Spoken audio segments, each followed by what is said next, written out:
Yeah, dude, I don't mind carrying the flag. I don't care. Sapped. I'm sapped. Come on, Rogue. Show me that OP-ness. OP-ness. Oh my... Ow! Ow! Oh, oh, oh, oh, oh! Holy shit! Wow! Really? Oh my god! I was at 20%! And he's gonna open again? What? Yeah. Dude! He just whooped my ass! It might be time for the flavor of the month. It's Rogue Alt time, I think. That looks like fun.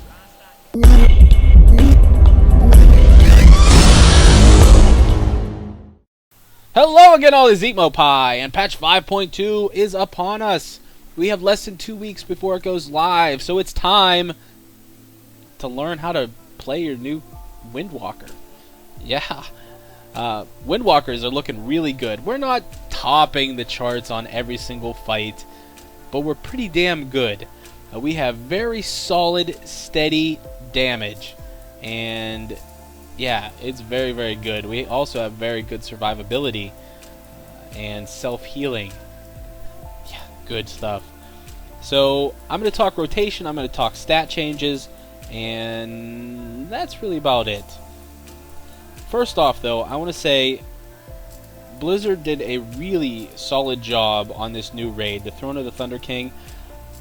I haven't been raiding very much because raiding is just, it has been boring for me.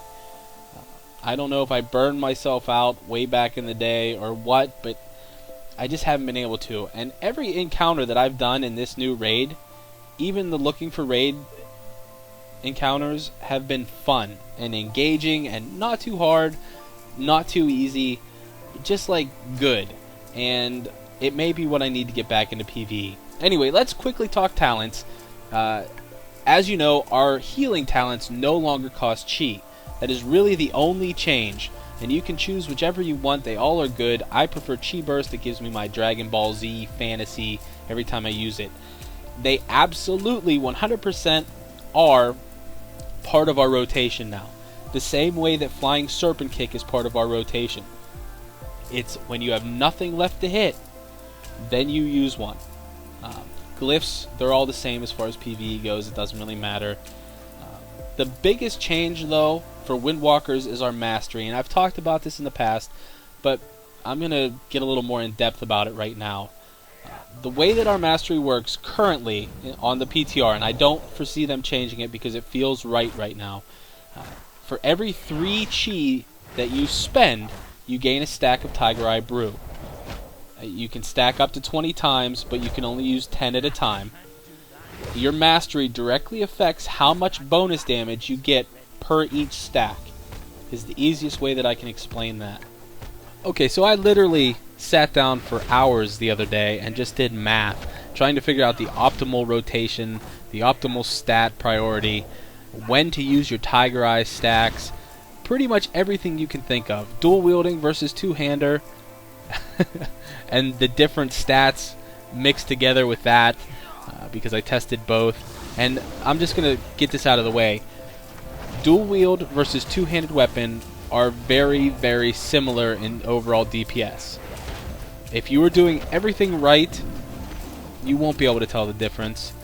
It is a style difference. It feels different using a two-hander versus dual wielding. But literally, the difference is missing one blackout kick, or energy capping for 2 globals.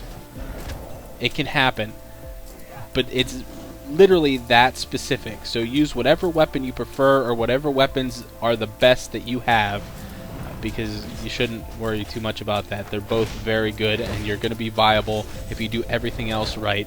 Doesn't matter your weapon type. The big thing that we do need to decide on is when you're going to use your Tiger Eye Brew stacks. Again, the sims are not functioning right now, but this is what I've come up with, and I literally have tested just this for hours.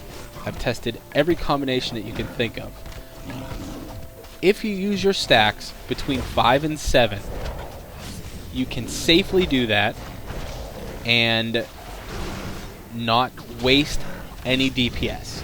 You can actually waste DPS, and I'll get into that in a second and demonstrate. But anyway, if you use it somewhere around 6 stacks, let's say 6 stacks, that's 30% bonus damage, and you can't use it back to back, but you can almost use it back to back. You're looking at like 10 seconds every time you use it without using your stacks, if that makes sense.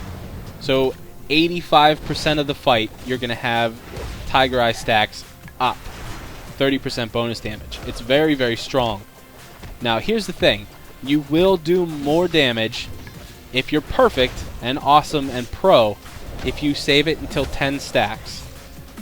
Okay? Because you're looking at 55% bonus damage. Yeah, for 15 seconds, and then 30 seconds, give or take, without it, and then you're looking at 50% bonus damage again. Now, that works out to be better, but here's the thing. If you have 11 stacks, say, and you're spamming your buttons and you're in the heat of battle and you hit that button twice, it's going to use your 10, and then it's going to use the 1, and you just completely wasted a whole 45 to 50 seconds of build-up, 10 stacks of Tiger Eye Brew.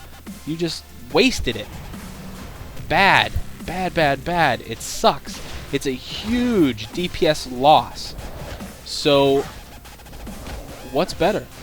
You're going to do a little bit more damage if you use it at 10, but if you accidentally hit that button twice and you have 11 stacks up, you're dropping way down the DPS meter because you just wasted a lot of damage. Yeah, so to be safe, I'm going to use it somewhere around 6, maybe 8. Somewhere in that area is like the sweet spot. And you'll figure it out the more that you DPS and the more that you get a handle on how your gear is and things like that, because it is a factor. RNG is a factor, procs, things like that. But anyway, we're looking pretty damn good. Now, let's get into rotation. Now, rotation really hasn't changed that much, so I'm not going to go way in depth on this. You open up with Flying Serpent Kick if you can, Jab Jab, Tiger Palm, Rising Sun Kick, and then you just start spamming Blackout Kicks. Yeah, that's really about it. After a little while, you're going to start to be energy starved.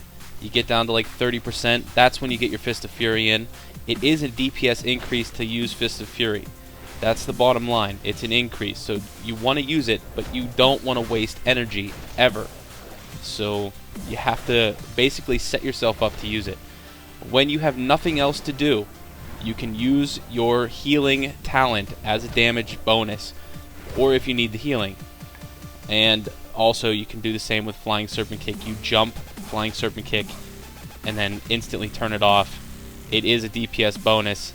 And that's really about it for rotation. Let's talk stats, and this is the big one because things have changed. Okay, first of all, if you're not using it, Reforged Light is the greatest Reforge add-on ever made, in my opinion. It is so good. It is so helpful. I would highly recommend it. Here's the deal. Hit Expertise above all, well, except for Agility. And then Haste. Yep, it's still the same. And it doesn't matter if you're dual-wielding or two-handing. It goes Haste, Mastery, Crit. That's it. There is no real argument. For PvP, you might say Mastery, Haste, Crit. But yeah, that's iffy as well. Haste is still your number one stat, then Mastery, and then Crit. And yeah, there may be a point where Mastery becomes better once you have a certain innate amount of Haste. But I don't have it in Tier 15. I'm still doing more DPS with Haste over Mastery. So that is what I've come up with. I hope this has helped everybody. Please like, subscribe, leave me some comments below. Let me know how excited you are for 5.2. I'm pretty excited. I can't wait. I'm just kind of screwing around in live right now. And I did start leveling my rogue alt. Not to play as a main or anything, just for giggles. Anyway, thank you for watching. This is Eatmopie. I'll see ya.